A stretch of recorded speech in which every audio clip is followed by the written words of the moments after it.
Yo, what's up, livuke njani abantu? Mamuka sei, kwese kwamuri ikoko. Kusangana kwatikuita muchirongwa chezviri kuitika mukati menyika, kunyanya panyaya yemusic, ndo patinombotara nezvapo. Tinoona kuti gore rino ma1 kuchikwata chesungura, ibata murefu bata mupfupi, vari kuita kumhanyisana kuti vamboita zvidobi zvavo, zvimakwabvu zvekuti mumwe nemumwe anzwike kurira. So I can see kuti sungura artists vari kuita vachiwanda. We usually knew kuti sungura is a genre for the old people, and is a genre for those mostly vamwe vaiti sungura ndeyekumamisha chichi.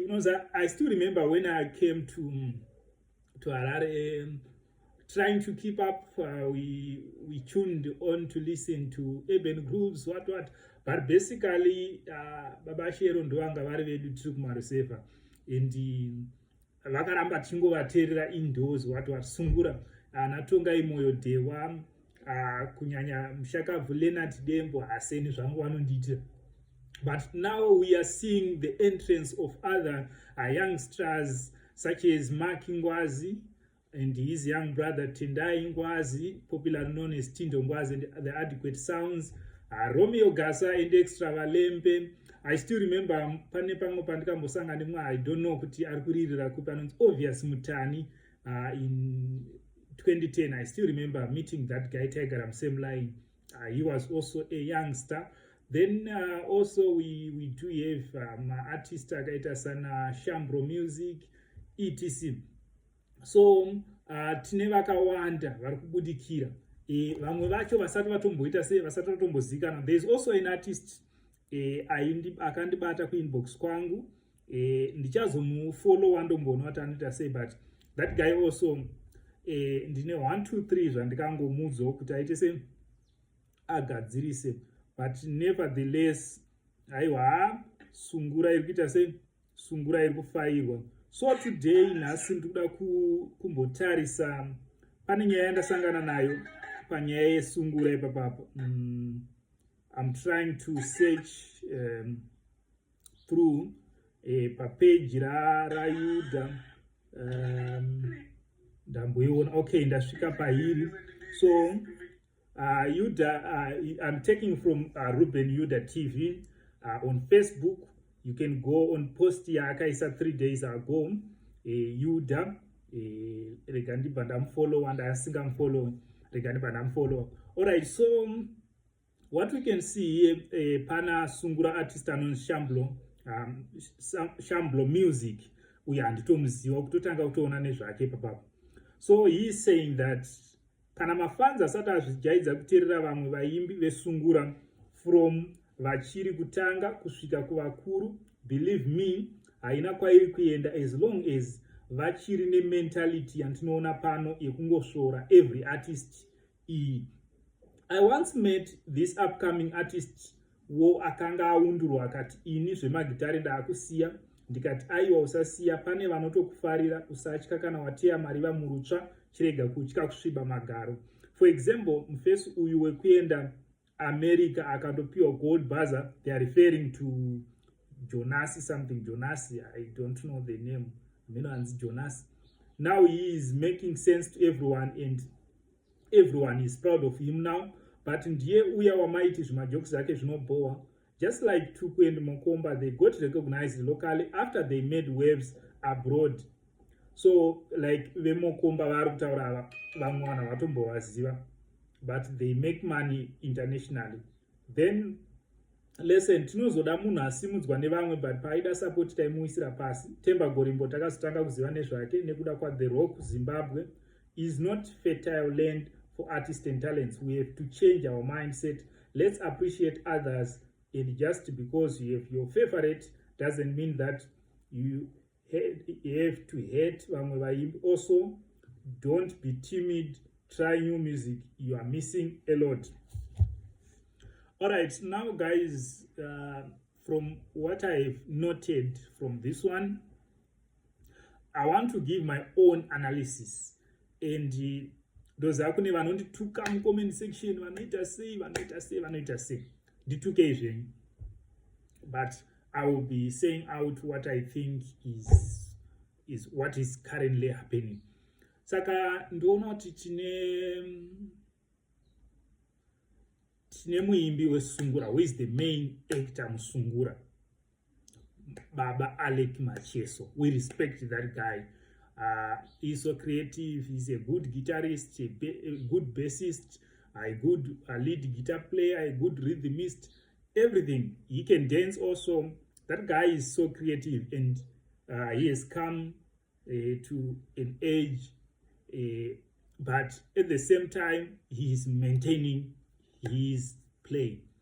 So tobva tazodzoka kusungura ikokoko tine vakaita samadzibaba Nicholas Zakaria. We know ndo vakabika ana Aleck Macheso, even though pane mumwe mufeso wandikanzwa futi aitaura aiclaima kuti also akabikawo Aleck Macheso achiti ndiye akampa amplifier yake first chichino. So we do have all these people in the music industry kunyanya kusungura. Ndoda taura nyaya yesungura nhasi. So takatarisa kudaro mukoma Aleck Macheso vanogona, ende zvagara toziva kuti vanogona. Now nguva yaivana mukoma Tendai Moyodewa paive a big competition between Aleck Macheso and Tendai Moyodewa. They created a big tension.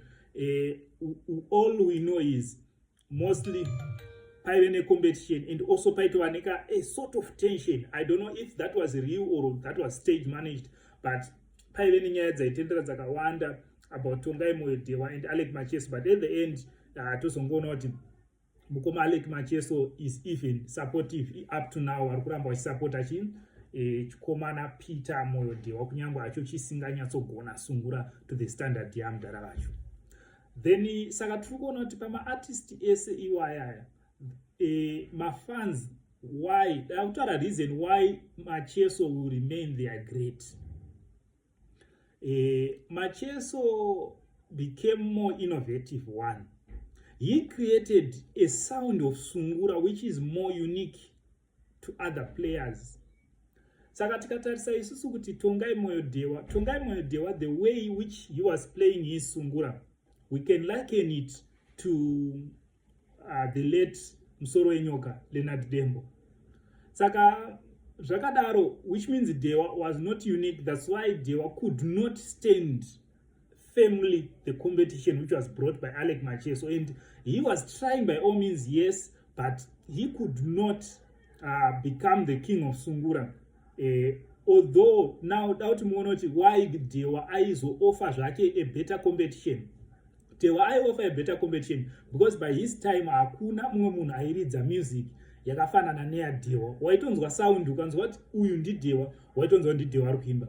We do a festival who tried to imitate my steps at Tendai Moyodewa, and you can see kuti festival, even my haircuts, my chichi, everything yaita se imitation ya Tendai Moyodewa. So in that sense festival mukatarisa aigona nanhasi anogona, but haana kuzokwanisa kuita se kunyatsorira chaizvo, because as long as you are an imitation of someone, you remain shadowed to someone. Saka tiri kuti isusu upcoming artist ari kuuya aya pakurova sungura anogona, but achigona kurova sungura kudaro, they are all copycats of Aleck Macheso. Munhu wese ari kunodzidzira gitari resungura ari kugona kutanga kubata sound, ari kubata sound yamukoma Aleck Macheso. They are not bringing anything new. Ngatasei magitara ari kurohwa naMngwazi, ngatasei magitara ari kurohwa naTendai Ngwazi, ngatasei all these guitars, we can liken them to Aleck Macheso, and even the type of singing, everything. So everything is now centered around Aleck Macheso. That is the main reason why Trukonoti mostly kuti tizokanganwa kuti Baba Shero igamba ndokunge maita something which is new, because apa pandoda kukudzai maartist ese ari kucomplaina. It's about innovativeness, because ndakateerera music yako ndakanzwa ine kaUmacheso mukati, iye Macheso wacho achiri mupenyu. It's better for me to go and re-listen to the original, because handingashandise the fake one, the original iripo. You see, So which means you are lacking originality, my artist. You are lacking originality. Honestly, handisati ndanyanyoteerera music yaRomeo Gasa yaSimon Mutambi. Ndichatry kuti ndiite access to music yevanhu ivavo ndomboiteerera so that I can have objective independent analysis on music yaRomeo Gasa, Simon Mutambi. But in as much as Ngwazi, Tendai Ngwazi, and other guys, these guys, they are an imitation of Aleck Macheso in some point. Their guitars, they sound the same as Aleck Macheso. The difference between Ngwazi and Aleck Macheso is Ngwazi's production is too much noisy. He needs to fine-tune. I don't know about the upcoming album. Anoriri ane mashoko anonakidza and ane majokes ane chichi, but he now needs to fine-tune his production. Producers avo ngaashande pa sound quality, zvakare pa noise pachichi. So until next time guys, kana maona zvakakodzera kuti musubscribe panapa, tokumbira kuti mubaye subscription button. My name is Paulus Gerald Muse Pensai, and I am checking out. Until next time, please subscribe, watch our videos to the last.